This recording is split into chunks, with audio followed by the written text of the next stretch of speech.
rolling, which is what 1231 is all, but the 2026 rules about anyway. Really, there's a forbearance of the tax until, December 31, 2026. So I think that rule is solvable, and it's pretty necessary. There's just a lot of transactions where people are having, this capital gain and 1231 gain the same day. They literally don't even have an overlapping day in the year when they can invest it into a single thing. One other thing I'll teach you, I'll comment this because as a teacher, is people don't know the difference between capital gain and 1231 gain.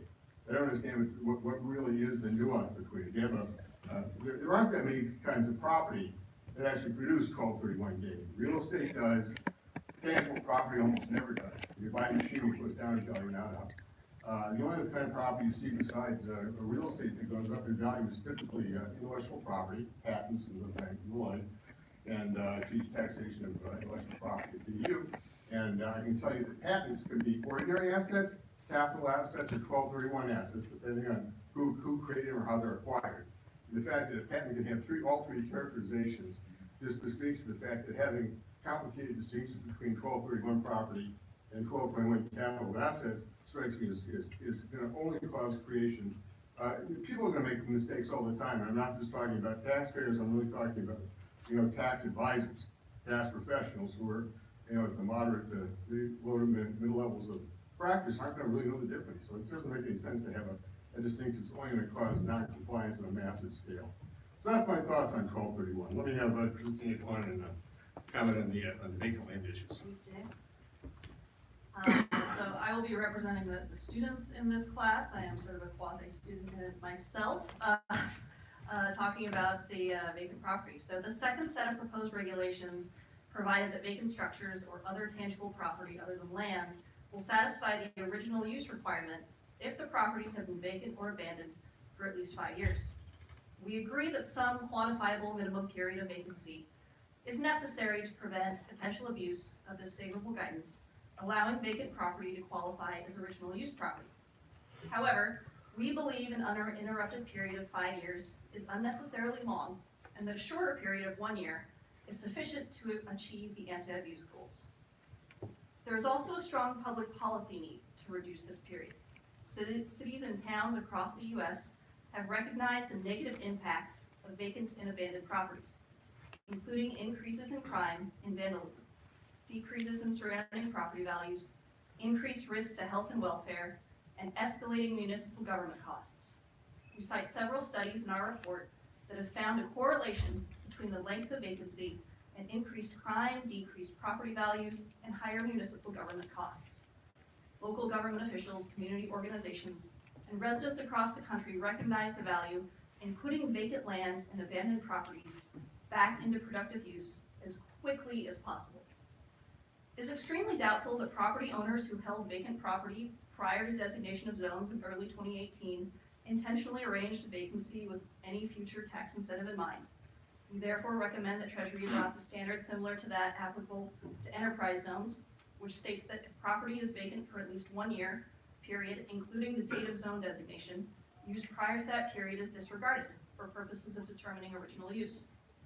For property that was not unused or vacant before the designation of the tract as a qualified opportunity zone, we anticipate that few, if any, property owners intentionally sought to make otherwise productive properties vacant in 2018 or 2019 in expectation of favorable treatment, especially in light of the proposed 5-year rule put forth by Treasury in the second guidance.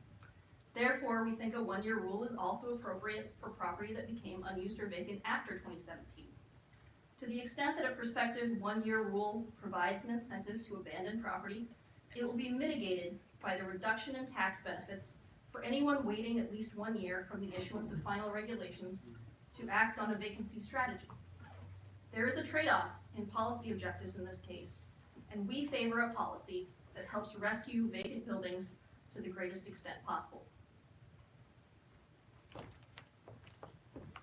Okay, and then as I show you on the TV game shows, this is the lightning round. Quick comments. Unimproved land, I thought you guys did a great job. 162 is the exact right way to test whether it's being pulled in and used in a good way. It's not being held for you know, as an investment asset that's being used. A quick observation, you were concerned about, somebody buying, agricultural property, you know, growing grapes or whatever, doing the exact same thing, you know, haven't really done much to improve it. I agree with that as well. I think there's two things you could do as an addendum. One is it has to be used in the trader business. And then either it has to be a different trader business, I mean, you're taking, you know, flat, you know, farmland, treating it parking lots or swimming pools or something else, or, there's some level of improvement. And you had a good standard, with improvements that are not insignificant. I think you're probably having some kind of safe harbor, it's a minimum of 20%, it's a safe harbor. But a facts and circumstances test for people, as you pointed out with land in general, there's all kinds of reasons people acquire it and use it.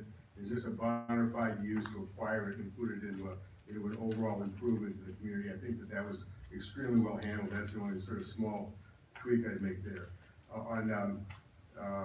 Leasing rules, you nailed it, the leasing rules are fabulous. The only thing I'd comment there is that on the market rate lease, you proposed a 42 standard. I wouldn't use 42 for unrelated parties. As you pointed out about real estate, there's a very diversified world out there. If people are at arm's length negotiating a lease relationship, it should be respected. I did agree with you on the 12-month minimum maximum on prepaid leases for related parties, and the other rule for related parties. I thought all those rules plus the alternative valuation method were just absolutely perfect. On the trader business issue under 162, I think you're wrestling with it like everybody else is, because 162 is the right standard for trader business. The active conduct is a ringer for all of us. It gets pulled in out of 1397C. It isn't even in the Ozone Act anywhere. The active trader business gets pulled in by reference to 1397C, which itself doesn't define what active trader business is. Just to start off, thinking it's ridiculous as it could possibly be. You got a range of stuff. It could be the very low threshold of the new markets credit, which says basically any effort to make a profit basically is an active trader business. GoZone's got a much higher thing on net. I think triple net leasing is really where it is. I think the 162 is the standard, and we look at the hazard case and the general counsel memorandum 38,799. The IRS has acknowledged it's a very low threshold to turn leasing plus a little bit more into an active business for tax purposes. And if that's where we end up, that's okay. It's just that the issue of, I'm sorry, gotta be quiet. The merely engaging in triple net leasing has got everybody sort of rattled that you can't do triple net leasing. You've identified, I think, 162 as the standard, so it's triple net leasing plus a little bit more. That'd make the world turn in the leasing world. Thank you very much for giving us the time. Thank you. Any questions for the panel? One quick question on the 1231 issue. Yes. One of the pain points, I guess you would call it, that we've been hearing about, is that if the 7-year basis bump is available only prior to 12/31/26, we were hearing from a lot of folks that having only one day on which one can make investments with respect to 1231 gain deferral that would be available for the 7-year benefit was pretty tight. Some of your predecessors at that podium have suggested that the 7-year and 5-year benefits could appropriately within the statute be available beyond 2026, even though the deferral had ended.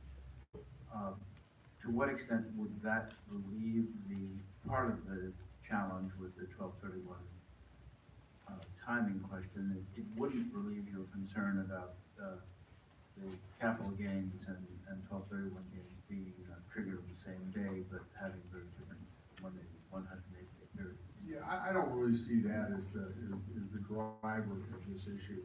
There's two kinds of gains in this world: capital gains and 1231 gains, and they're both gigantic amounts in the potentially trillions of dollars. And having them have dramatically different rules, and I will guarantee you, people can't tell the difference. Ordinary taxpayers forget. Every one of them told me they sold a capital asset and it was real estate. Okay, pretty cool real estate. So it wasn't. It was 1231. And so I talked to accountants, they go, oh yeah, that's right, you know, the accountants aren't even that sharp on it, okay? So we're gonna have mistakes all over the place. The logic of being able to treat them consistently, I think, is in the statute, as a sale of property, both property sold by a taxpayer to an unrelated party. So that's why I really advocate, we're gonna have a lot of errors otherwise. So somebody who has a 1231 gain, let's say, in the first half of the year, makes the investment in the co-op within 180 days, which will be before year end. If it turns out when they're filing their return that they don't have capital, that they have some 1231 losses, and therefore their net 1231 gain is less than what they had thought they were going to have, they simply cannot defer that much. They will end up with a mixed investment, and that's okay? Well, I like having the 1231 gain be eligible, because it says in the statute, you had it exactly right on capital assets. When you sell them, you have 180 days from the date of sale, and that's just clear in the statute, it's clear it's an asset by asset sale.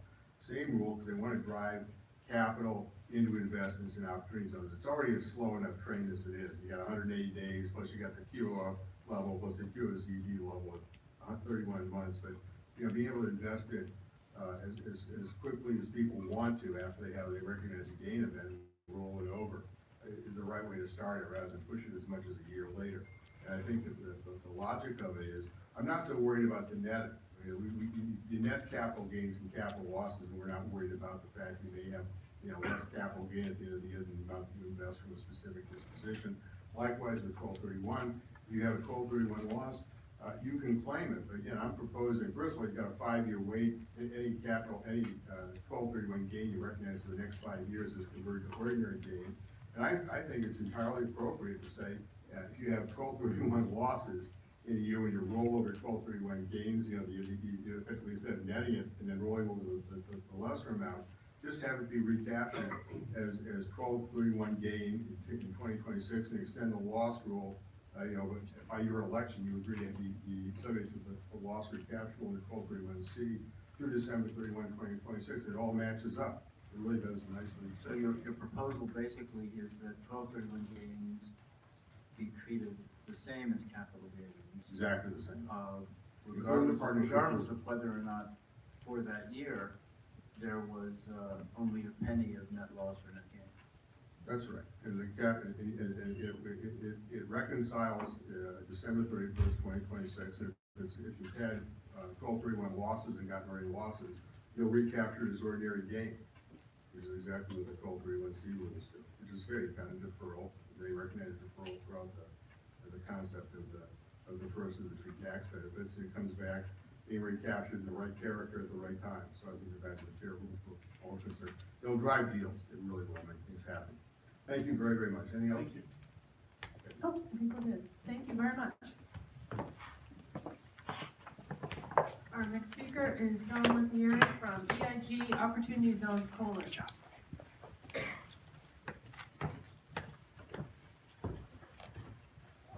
Good afternoon now.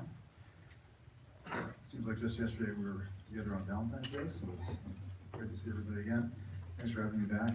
My name is John Lethieri. I'm the president and co-founder of the Economic Innovation Group, a bipartisan research and advocacy organization. We were deeply involved in the idea behind opportunity zones and worked closely with the policymakers to get it passed. We have a deep interest in today's proceedings. EIG also works with a broad coalition of stakeholders around the country. And it's that work that's informed the detailed comment letter that we submitted in response to the latest proposed rules. I want to speak to some of those recommendations here today.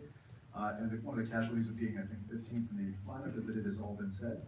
So I'll try to skip over pieces that are particularly redundant, but also emphasize a few things that I think are particularly important. First, I just want to take a step back. I think we're already seeing the fact that opportunity zones is a unique opportunity, to overuse that word, to make progress in expanding beneficial outcomes and economic activity for low-income residents around the country. Even today, as we sit here without full regulatory clarity, this policy is already supporting investments as wide-ranging as clean energy investments, affordable workforce housing, manufacturing companies, agribusiness, food startups, technology incubators, and the list goes on. And I think that speaks to some of the potential of of this policy, particularly once we have regulatory clarity and a mature marketplace. But it also underscores why this proceeding is so important.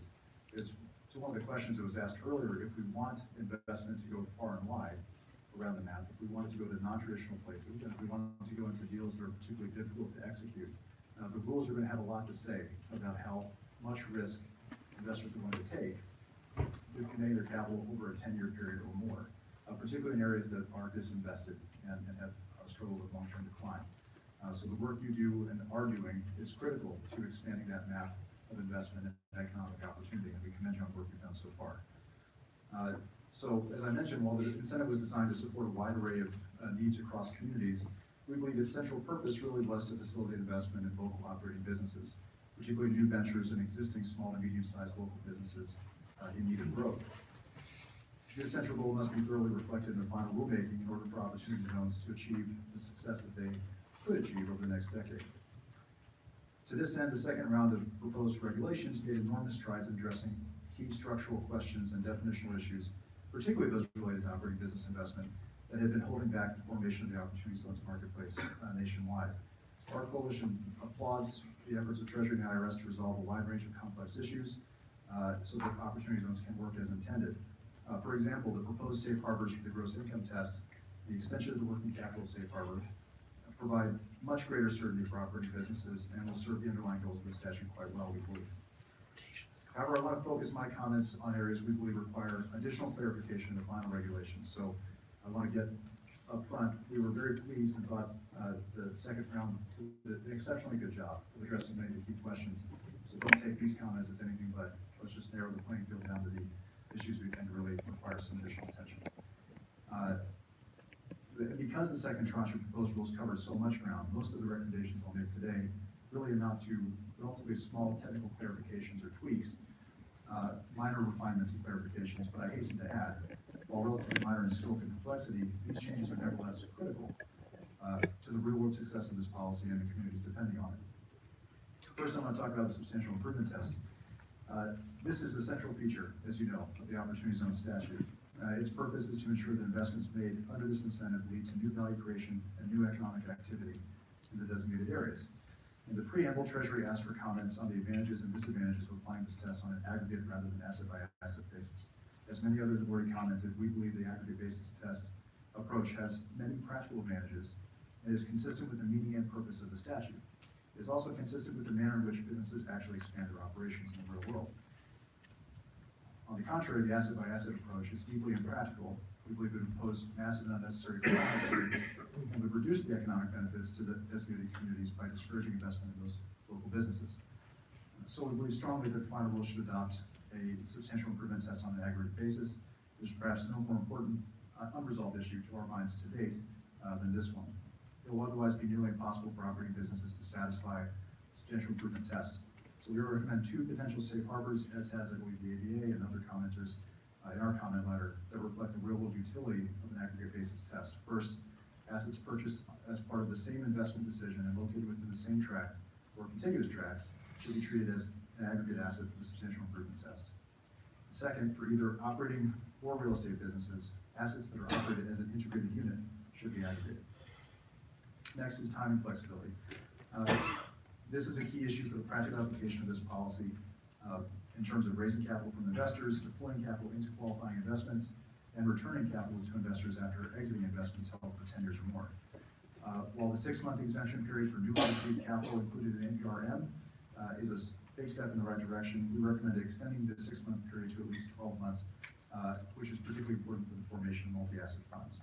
In the same vein, funds need time to wind down and liquidate their investments after 10 years. And guidance should permit opportunity funds sufficient time to do so without facing the penalty for failure to meet the 90% asset test. We provide detailed recommendations in our comment letter on how to do this. Next is non-qualifying property. Clarity is needed regarding the treatment of non-qualifying property for the purposes of the 70% substantial threshold. For example, many projects contain some modest amount of non-qualifying property, such as land or a structure that was purchased before 2018, or purchased from a related party, or pre-acquisition development cost incurred by a related party and capitalized to the property. We do not believe that the presence of non-qualifying property should taint the entire project, but rather should generally be treated as a separate asset for the purposes of the substantially level threshold. In addition, if property is overwhelmingly improved, we support treating it as entirely new original use property. In our comment letter, we discuss a potential 80/20 standard and safeguards for achieving this. Next is the working capital safe harbor. Our coalition is supportive of the proposed regulations expansion of the 31-month working capital safe harbor to include activities related to the development of a trade or business. We raised two issues in our comment letter that we urge you to consider with respect to this safe harbor. First, the extension provided for delays related to governmental action is welcome, but should be broadened further to provide relief for other events beyond the business's control, such as natural disasters, delays in obtaining permitting or licenses, supply shortages, and so on. Second, we ask the Treasury clarify in the final regulations that an active trade or business need not exist at the end of the first 31-month safe harbor, but rather as long as the clause business is making progress towards the active trade or business and is still within the safe harbor, it satisfies the requirements outlined in the statute. I'm going to skip over 1231 gains because I associate myself with everybody else's comments on this. It's a big issue, it's a big concern, and we hope that you'll take a close look at that. Next, I want to look at quasi-business subsidiary sales. We applaud the proposed regulations providing clarity on the ability to exit opportunity fund investments after 10 years, either by selling opportunity fund interest or assets. However, the additional clarity is needed for the assets sold by the lower tier opportunity zone business. We suggest extending both the rule permitting sales of assets by the opportunity fund and the rule protecting against hot asset treatment to assets held by the lower tier opportunity zone business. In addition, we strongly agree on the need for the proposed rules to permit reliance on the exit rules. This is a big issue that is holding back formation of multi-asset funds. Lastly, I want to touch on two things: reporting requirements and anti-abuse rules. While not the scope of the NPRM in question today, I want to note that we appreciate the Treasury's issuance of the RFI and reporting requirements and urge the adoption of data collection framework to govern opportunity fund investments and to track those over time. We believe such reporting requirements are essential in preserving the integrity and demonstrating the efficacy of opportunity zones over the coming decade and beyond. And lastly, we support the use of broad anti-abuse rules to ensure the integrity of the emerging opportunity zones market. And note that these rules should be sufficiently clear so as not to discourage real economic investment in low-income communities. Our comment letter includes several recommendations to curb abuse while providing clarity to investors that they are in compliance. For example, we believe that fund regulation should require that a greater percentage, 90%, of the tangible property owned or leased by a real property class business must either be located within an opportunity zone or contiguous to an opportunity zone. This 90% threshold would be in addition to the 70% asset test, which would remain otherwise unchanged for all purposes of the section. And this would help ensure that the economic activity of real estate businesses is truly benefiting the opportunity zone and surrounding area.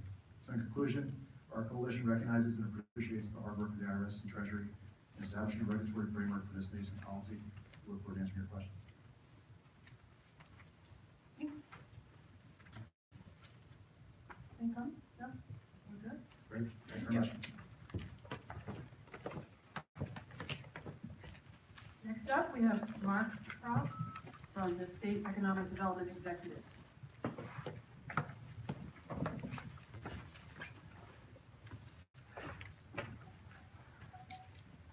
Good afternoon, and thank you for the opportunity to testify today. My name is Mark Tropey. I work with the Center for Regional Economic Competitiveness in Arlington, Virginia, and I'm here representing the State Economic Development Executives Network, or the SEDE, the SEED network. The network is made up of top state economic development leaders from across the country who gather on a bipartisan basis to discuss issues of mutual interest. And it won't surprise you one bit to hear that they're very interested as one of their top priorities in learning about and being involved in engaging their states in the opportunities that come with opportunity zones. At your February hearing, the SEED network was represented by Stephen Pryor, who was from Rhode Island, the Secretary of Commerce, and Kurt Foreman, the President and CEO of the Delaware Prosperity Partnership.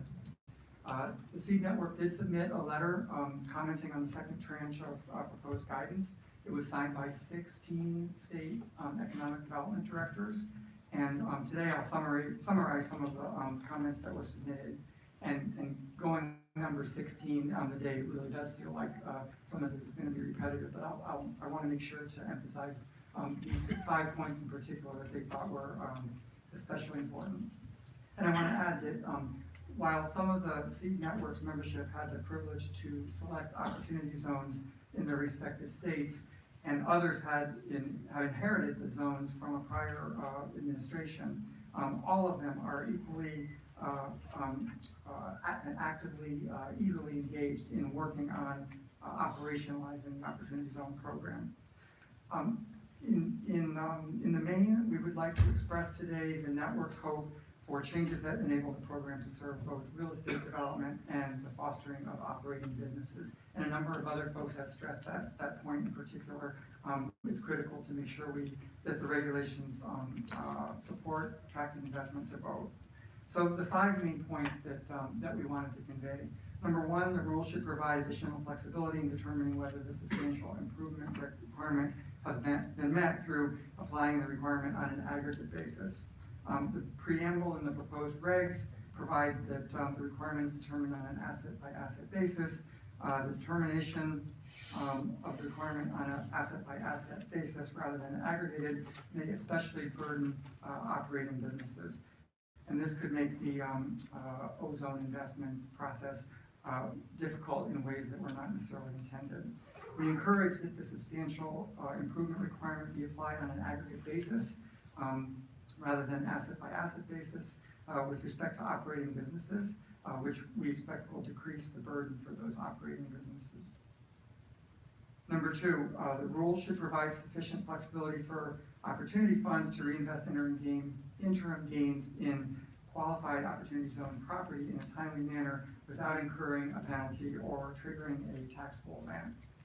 The proposed regs provide that the proceeds from the sale of qualified Opportunity Zone property that generates gains may then be reinvested, but the gain is first subjected to income tax.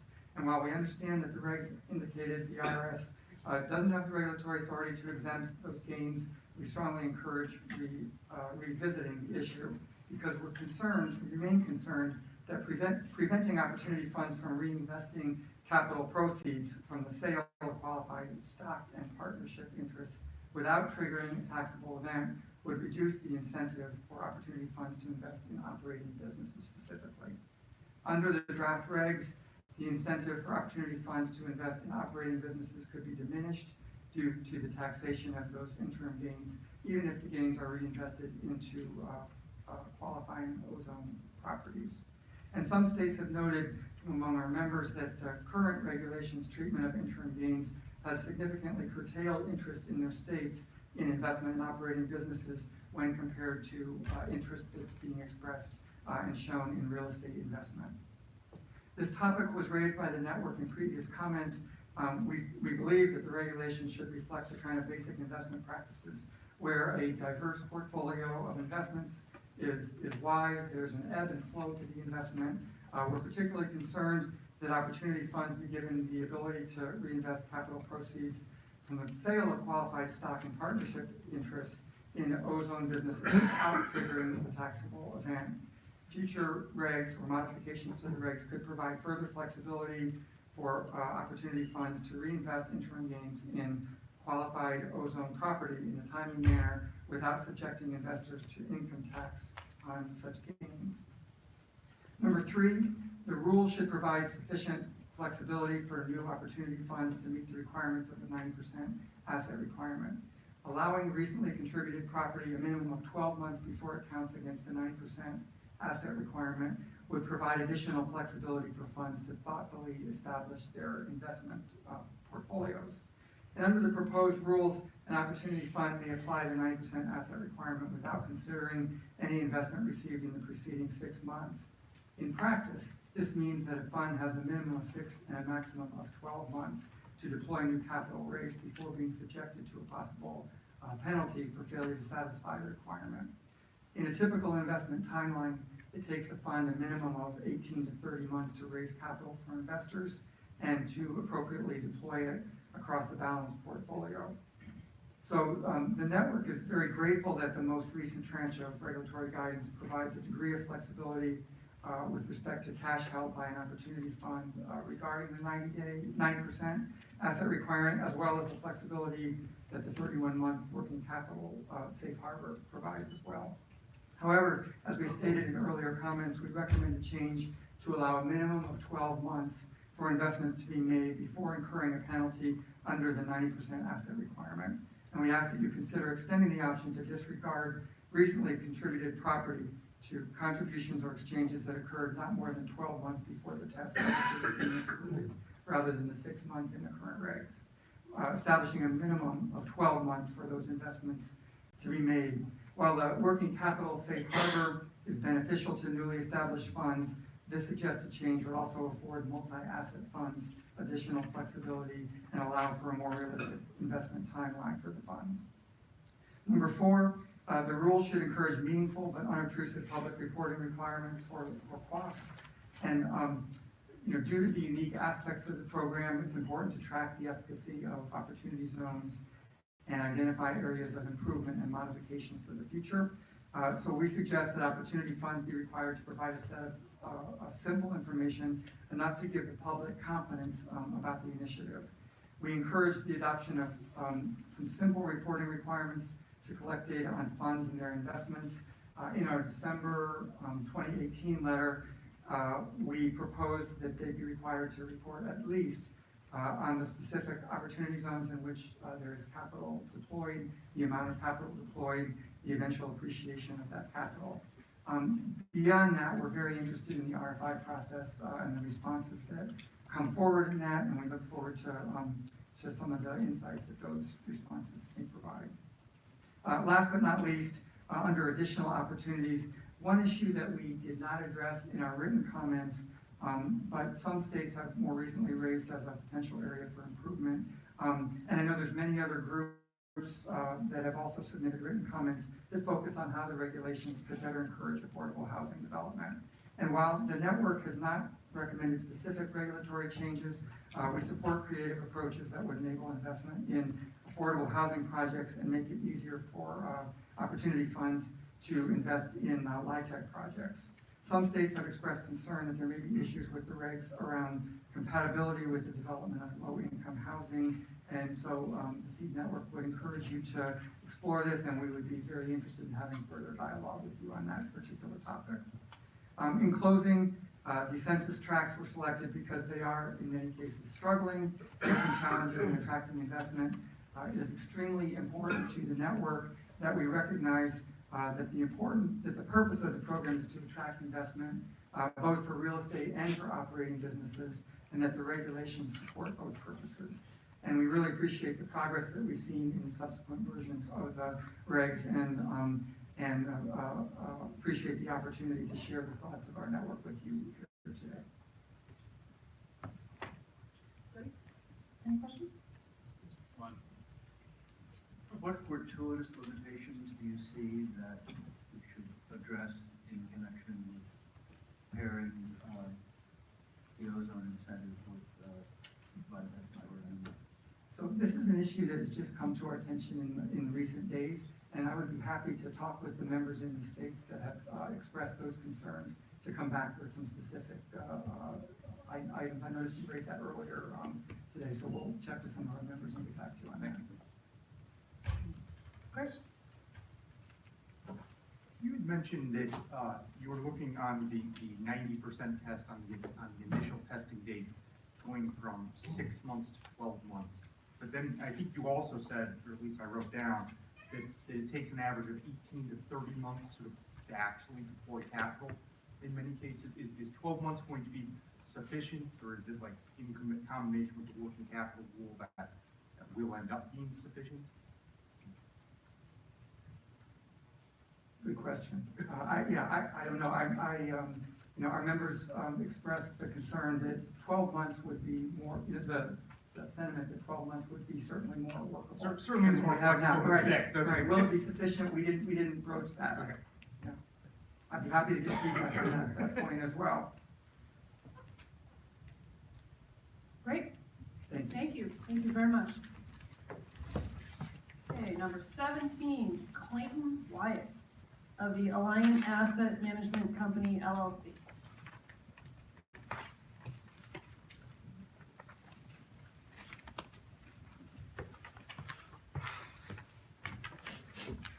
Afternoon. Something great about being in a auditorium with no cell service for 5 hours. I feel like I know you all better. So we're happy to be here.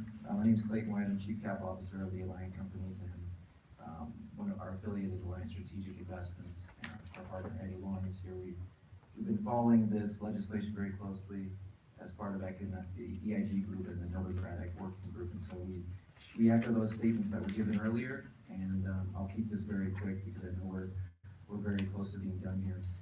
There was a couple things that we just wanted to highlight, and a quick background on the line is we're a 20-year plus tax credit syndicators. We've been in the light tech business as an asset manager, developer, fund manager, and now these preservation funds and the funds in the opportunity zones are of particular interest. So we actually, I think, have done the first, if not one of the first, tax credit ozone deals, which was done in Florida with a bank. We were lucky enough to have an investor partner in SunTrust that had an episodic gain from a division that they had sold. So they had a capital gain that they could put in, and we actually structured it. We don't see that as the norm, and unfortunately, in the regs, the type of gains that these banks are going to have are not going to qualify for investment. So, I know there was a couple options that were given earlier and some ideas. We'd love to, converse a little bit more on ideas on how to attract banks in, because I do think that it's a big miss if we don't have banks that are interested in investing in these areas. So one of those areas we wanted to hit, I know it's not necessarily in the purveyance here or in the scope of what you guys can do, but the CRA credit, if there was a way to attract these banks in by getting them CRA credit in these areas, I think that would go very far for helping to attract more capital into this space. So the other two items I wanted to cover was on impact reporting and then on the substantial improvement test. Again, I think this has been covered generally here, but one of the things that we really feel strongly about as an affordable housing developer and tax credit syndicator is that one of the most impactful investments you can make is to give residents in these areas a safe, a clean, place to live that they can afford. And so, as part of that, I think that requiring, some sort of reporting at a project level would be very helpful, which should include things like the address, the number of units that were created at an affordable level, population that's served, and the average incomes of the residents that occupy those units. As far as the drawing the banks in, again, I think as I've mentioned under CRA, banks have been a driving force in the tax credit housing space, and unfortunately, we don't see them coming into this space at scale. That's going to be episodic at best, and so I think if we can figure out, and I know, again, this isn't a letter to you guys, but being able to get that CRA credit would go a long ways. And then lastly, just to hit the substantial improvement test as relates to existing multifamily housing. It's been very difficult, as you would imagine, to substantially improve an existing property. And unfortunately, that's a lot of the product that actually needs some of the improvement. These are, old buildings that have a high occupancy. And even though you could come in and do a very large improvement, you're not gonna probably spend 100% of what you bought the property for. So if there was a way to, under the change of use rule, to figure out that you could take an unrestricted multifamily housing project and change the use by putting in use restriction on that property, and you could do that through the form of a land use restriction. So if you could have a LURA, and again, this is done negotiated at local and state levels, but if there was a template for that nationally that could come quote unquote off the shelf, and we could apply that to existing unrestricted properties, and under the statute and the definition of change of use, restrict the use on that property, and then you wouldn't have to spend 100% of the property that you purchased. I think you could create and preserve a lot more units in these areas. I echo the statement about the aggregate test on substantial improvement. There's definitely opportunities where you could go buy a property with some adjacent land and put a new building on that land and operate those two buildings as one unit and qualify the aggregate test. But being able to do something a little bit more creative where we can take the existing housing stock where you don't want to remove tenants in a building for 5 years or even 1 year to qualify. That would really open up what we call this naturally occurring affordable housing, or NOAA, so that we could use the existing housing stock that we have. I'll stop there if there's any questions.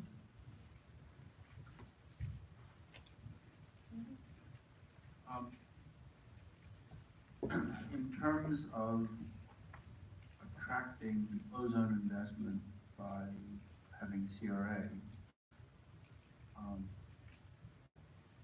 I had been under the impression that because financial institutions can never get capital gain from the sale or exchange of a debt instrument, they have very, very little opportunity ever to have capital gain. So are you talking about investment that gets CRA even if it gets none of the ozone incentives? Correct. Or- So as you may know, as a tax credit syndicator, we have, economic funds and we have CRA-driven funds. And so we see that banks will invest for that CRA need, and particularly in certain areas where it's difficult for them to get that requirement met. So if there was again, I go back to this land use restriction, if we could have a template that was off the shelf, so if you say, you're creating housing in these areas, and maybe you're serving 60 to 120% of AMI, and you have this use restriction that would meet the regulators' threshold, I truly believe banks would invest just for that. Without getting the benefit of the OZ incentives, they would invest to meet the need of their CRA requirement.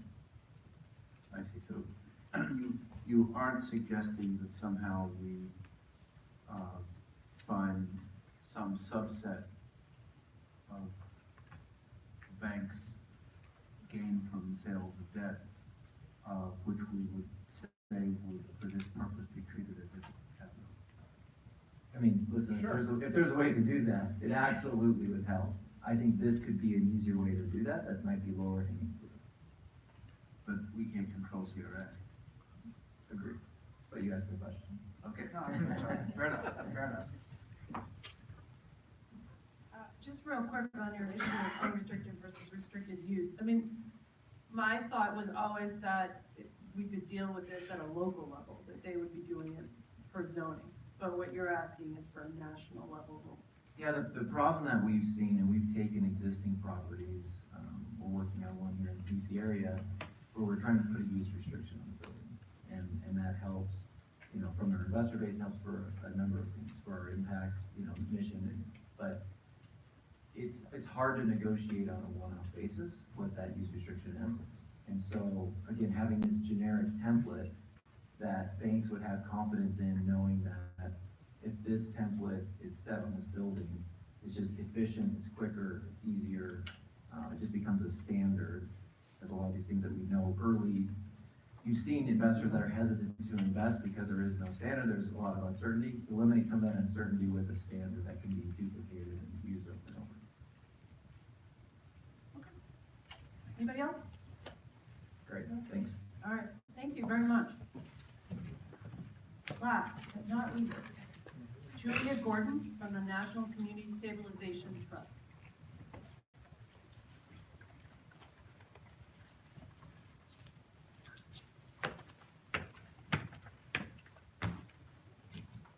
Hi, good afternoon. Thank you so much for the opportunity to testify today, and it is sort of fitting that I go last, because I'm going to talk about the thing that is either last or non-present in conversations about opportunity zones, which is single-family residential housing, particularly in the homeownership context. My organization, the National Community Stabilization Trust, focuses exclusively on single-family residential properties in distressed neighborhoods nationally with an enormous amount of overlap with opportunity zones. We've been doing this for 10 years. During that time, we have facilitated the transfer of 26,000 vacant residential properties and put them back into productive use, mostly for homeownership, some for affordable rental. So that's where we're coming from.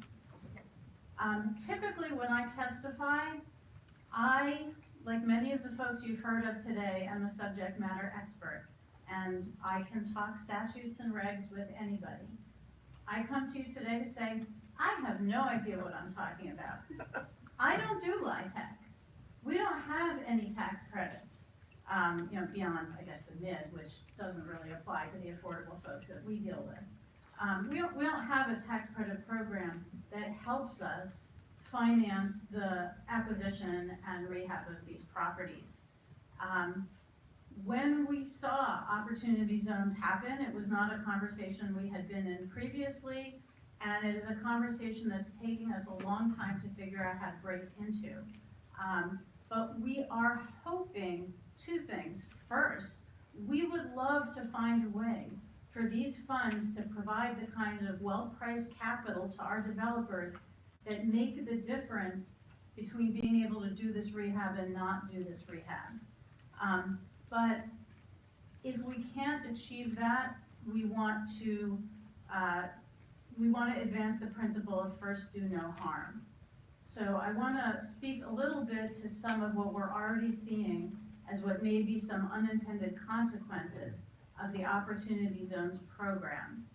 We are seeing basically a speculative land grab in Opportunity Zones. And we are seeing that that is not confined only to either commercial or multifamily rental properties. We're seeing it in the single family context too. If you look at Zillow prices, you'll see that in Opportunity Zones, you've seen something like a 20% rise in home values, or, Zillow generated home values for what it's worth, in those neighborhoods. New behavior in Opportunity Zones. For example, they're seeing tax lien holders foreclose on these liens at unprecedented rates within an Opportunity Zone when that behavior isn't changing outside the Opportunity Zone. So we're a little bit on alert about this whole thing. Something that may not be that familiar to you because it's not what you do every day is that since the financial crisis in 2008, not only did we see close to 10 million home foreclosures on families, but the vast majority of those properties have never become reoccupied by an owner-occupant. They have transformed into single-family rental properties. The single-family rental industry has become turbocharged in the last decade. It's being helped along not only by the fact of all of these foreclosures and the availability of those properties in sort of the normal course of business events, but by massive sales of pools of distressed mortgages by FHA, Fannie Mae, and Freddie Mac, by technology advances that have enabled investors to purchase residential properties without ever seeing them and without living anywhere near them. You can have, I can tell you stories about people with laptops in China buying properties from the Detroit Land Bank, and then they find someone to go look at the property and they're like, can we give it back? So this is really threatening to us. Everything that folks are trying to do to try to advance the interests of affordable home ownership. I don't need to tell the folks here that home ownership and the extent of home ownership in a neighborhood can often be the difference between successful revitalization versus kind of predatory and displacement-oriented gentrification. And I think if what we're really trying to do is to provide the kind of public benefits to these neighborhoods that we're talking about in this program, we have to be very mindful of any effects on the single-family market and anything we do that makes it far easier to deploy these properties as rental rather than home ownership, and anything that undermines the requirement to properly rehab these properties. It is a little known fact that most vacant single-family residential properties are not so-called zombie foreclosures stuck in the foreclosure process. That only accounts for maybe 2% of them. The rest are investor-held properties. Sometimes they're rented out, sometimes they're just sitting vacant. So I'm going to talk about two specific things related to to the rule. And again, I apologize that this really isn't an area where I'm a subject matter expert.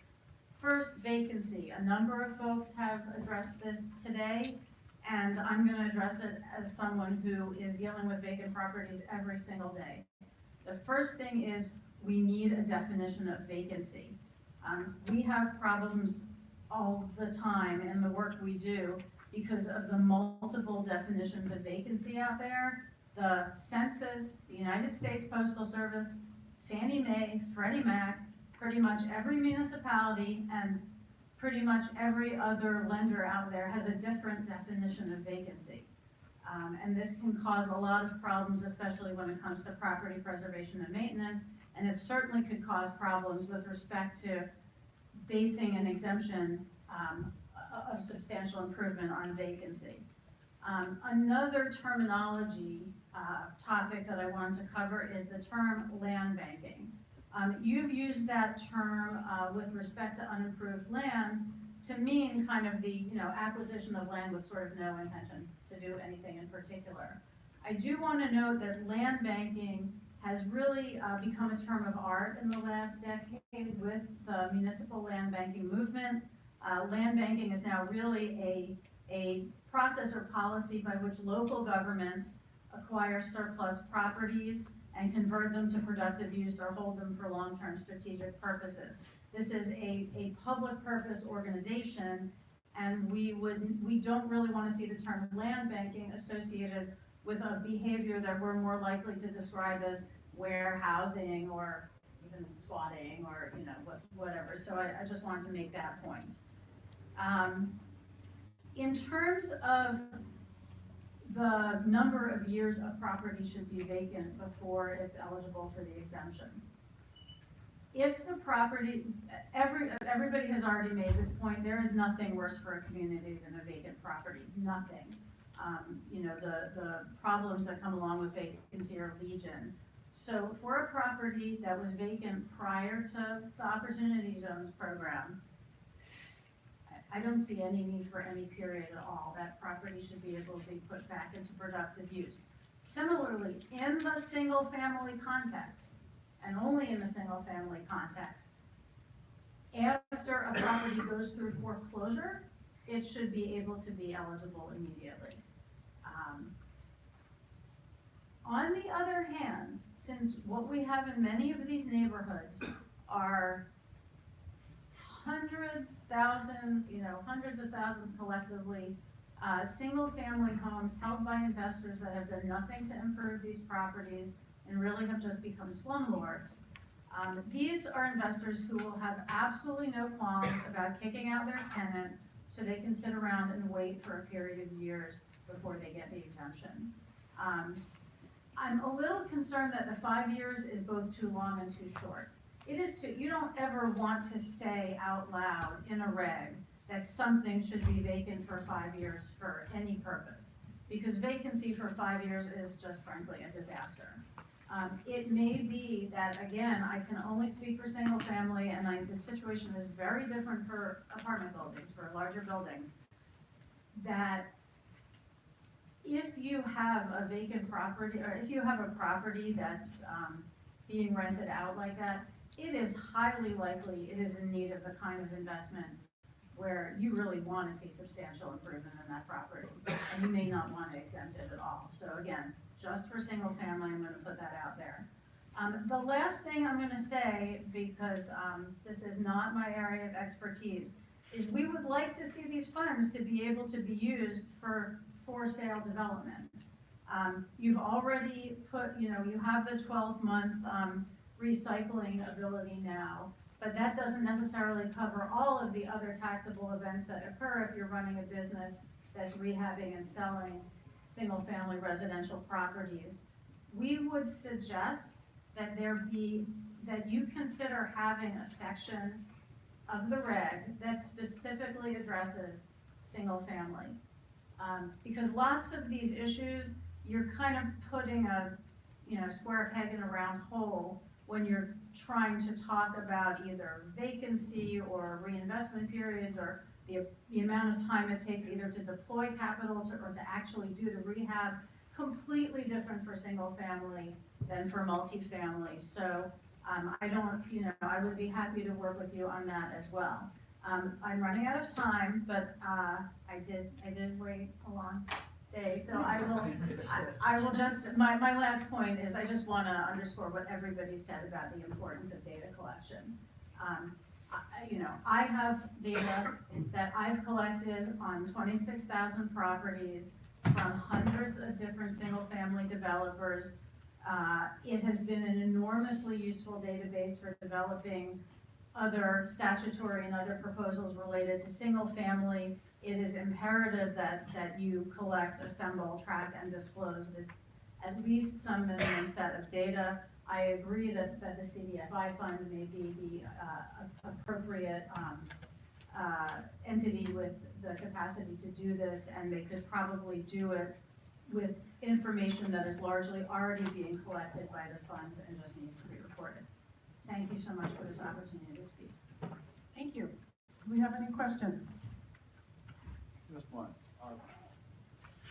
Which definition of vacancy or vacant do you recommend that we adopt? Since you said that there are several and that leads to confusion. So I'll be honest with you, it doesn't matter that much, you just have to have a definition. The Postal Service definition is very expansive and includes vacancy, it might be, and this is true for the census too, it might be vacant because somebody is on vacation or in some kind of long-term medical care situation.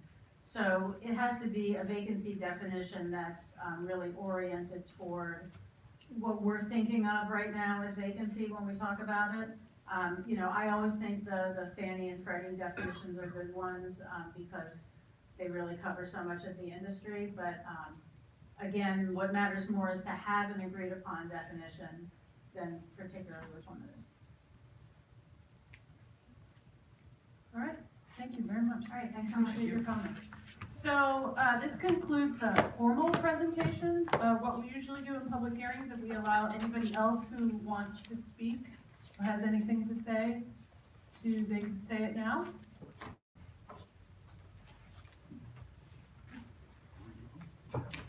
Including one of the officers.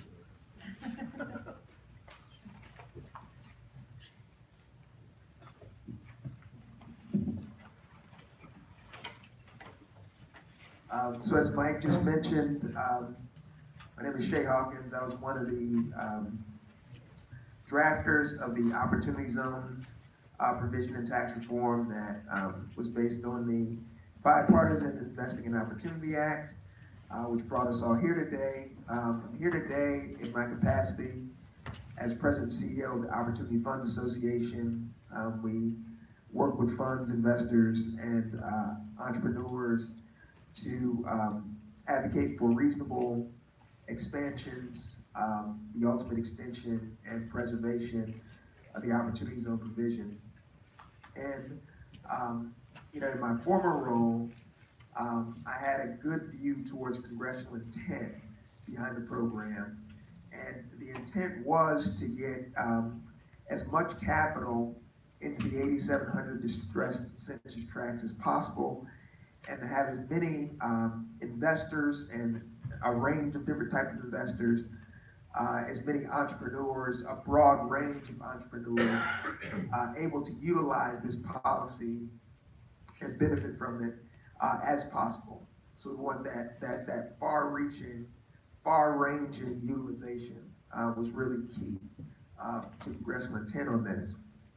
And so, as an example, there are many that have been brought up today. Our association, just like the other 200 people in the room, we're all part of EIG's coalition. So we echo a lot of what's been mentioned today, but I want to emphasize just as an example the, aggregation versus the asset by asset, substantial improvement, standard. I think that's a great example of, if we hold to the aggregation standard, that'll bring in that broader range of entrepreneur, the broader range of business types that can utilize the policy, and a broader range of investors, frankly, that can ultimately get involved. And so I'd like to hold that out as an example. And finally, I'd just like to thank, Julie and Mike and your team. I'd like to thank you for everything you guys have done in terms of implementation thus far.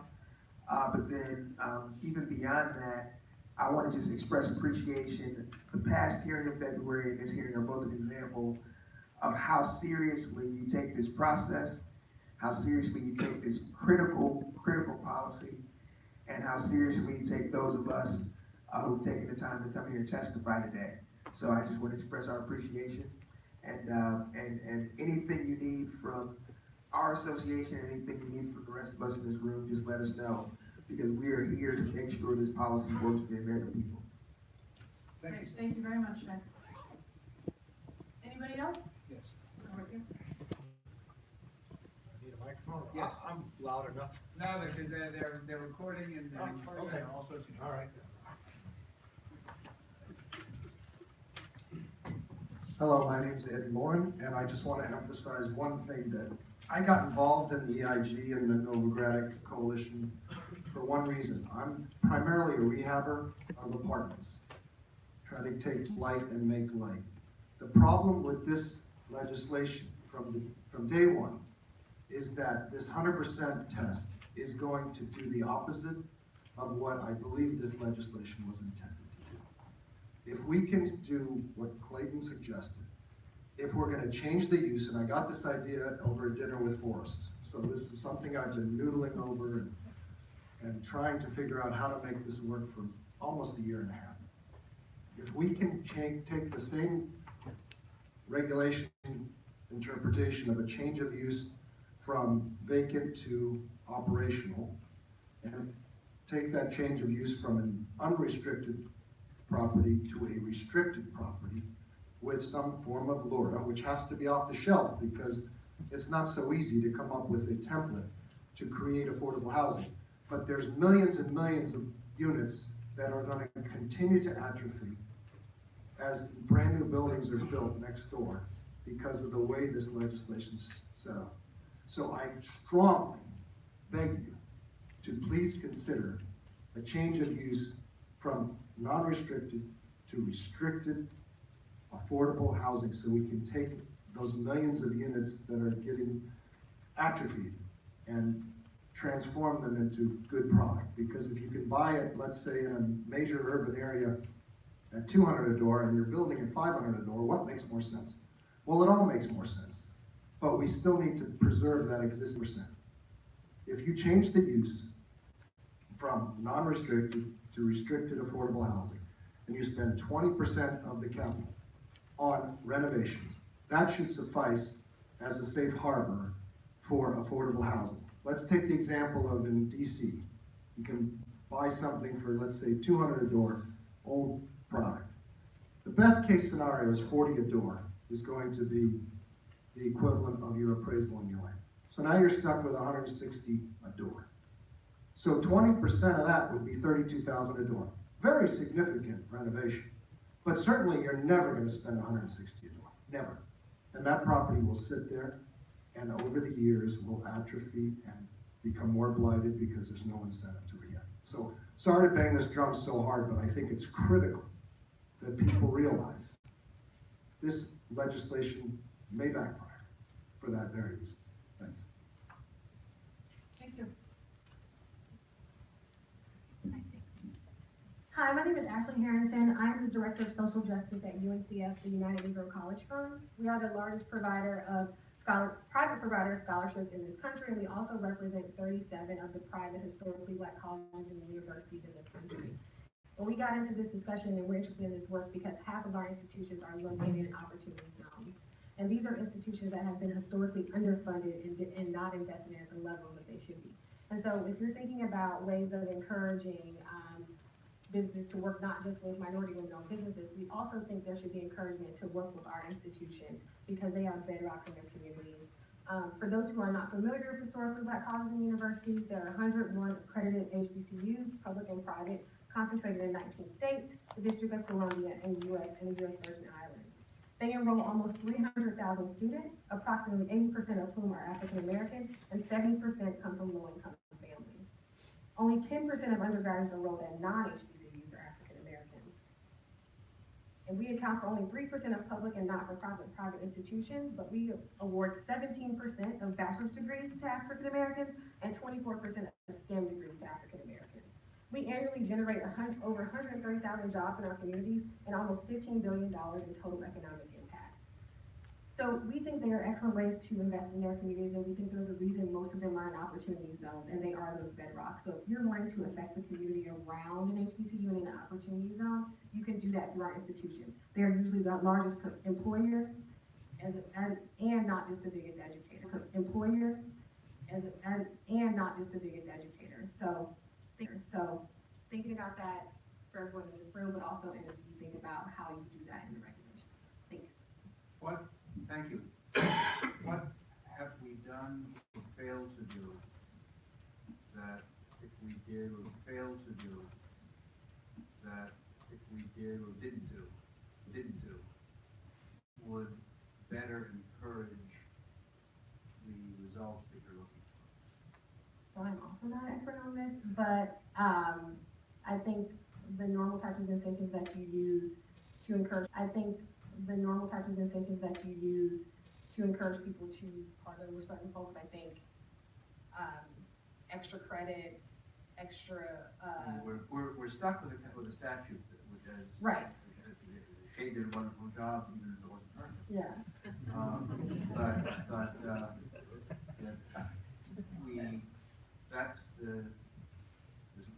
That's the sort of the rules of the game that we have to operate in, and clearly So encouraging not just the communities around HBCUs, but also encouraging the institutions themselves would be a wonderful good. mm-hmm. The question, though, is to what extent does this statute give us scope to do this? So again, I'm not an expert, and I'm happy to think more about this with you, but one problem that I'll say from the institutional side that we've encountered is that our institutions, because they are often so low resourced, right? They are very risk averse. And so much of this process represents a concern because it's new, but also there's potential risk, not just for the investors, but also for the institutions if they're working with the investors. So if clarifying and thinking about ways the statute can not get rid of the risk for everyone, but when you're thinking about HBCUs in particular, how to mitigate that risk because they do offer the public good beyond just some of the other needs, and they are definitely related to poverty reduction and economic growth in their communities. And so I can help, we're happy to help think about more specific ways you can do that in the regulations. Love to hear it. Thanks. Anybody else?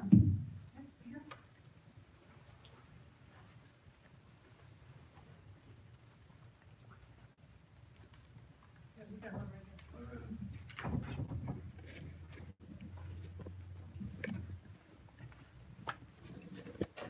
Hi, my name is Ed Mulwork. I'm a Deloitte Tax. I want to thank the panelists and the speakers for their insightful questions and comments. In particular, I was heartened by Mr. Nody's statement at the outset about how we can help Treasury and the IRS in its rulemaking process by focusing comments on regulations that clarify rather than modify or otherwise supplement or supplant the statutory directives that Congress set forth in 1400 Z2. With that in mind, I'd like to address my question and comment to the juxtaposition of the proposed regulations anti-abuse rule with provision in section 1400 Z2 D3A that by its terms defines the range of business activities that a qualified opportunity zone business can engage in, but not those of a qualified opportunity fund if it engages in certain businesses directly, for example, a golf course or a hot tub facility or a country club or a liquor store or something of that nature.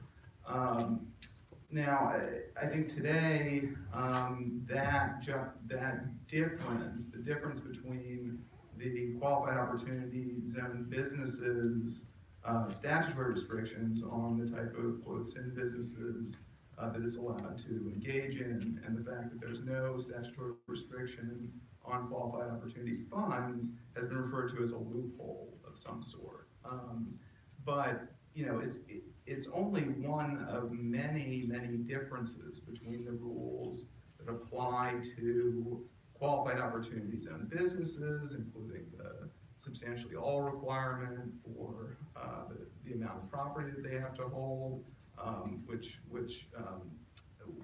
Treasury and the IRS have defined as 70% as opposed to the 90% requirement, that qualified opportunity funds would have to have if they invested directly in the qualified opportunity zone. And so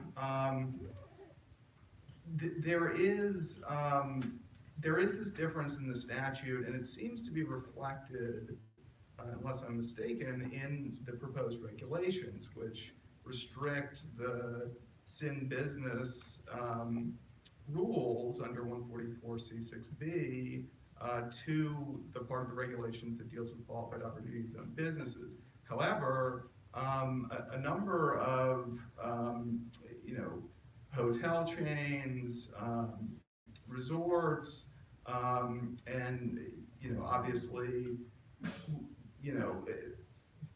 taxpayers who would otherwise engage in one of the enumerated types of businesses are concerned that the anti-abuse provision could be used, even though there's no restriction in the statute or regulations, against what would seem to be a fairly straightforward application where a qualified opportunity fund engages directly in, for example, the management of a golf course. And so, the question is whether you consider it abusive for an opportunity fund to engage directly in the acquisition, maybe even substantial improvement or development of a new, let's just keep it with golf course, whether that could be qualified opportunities and property in the hands of that qualified opportunity fund.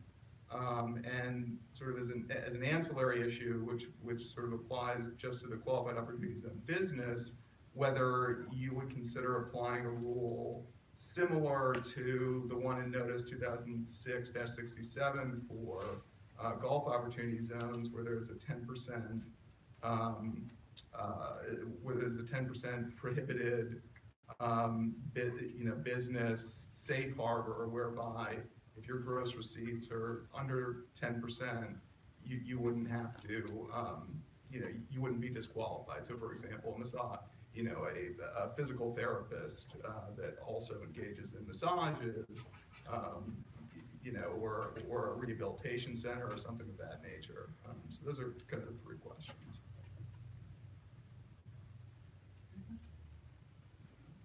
No, I mean, we appreciate your comments. I would suggest writing them in a comment letter to us. I think the New York State Bar Association has. Yeah, the sin business question has been brought up to me a number of times. So it's something that we're actively thinking of. And would you consider including an example in the anti-abuse regulations one way or the other? And we will definitely think about it. Thank you. Yep. Okay, anybody? As a matter of reg draft, examples are nice, but if there's a clean rule that we could articulate, that would be better. Yeah. Well, I think that's where the 10% prohibited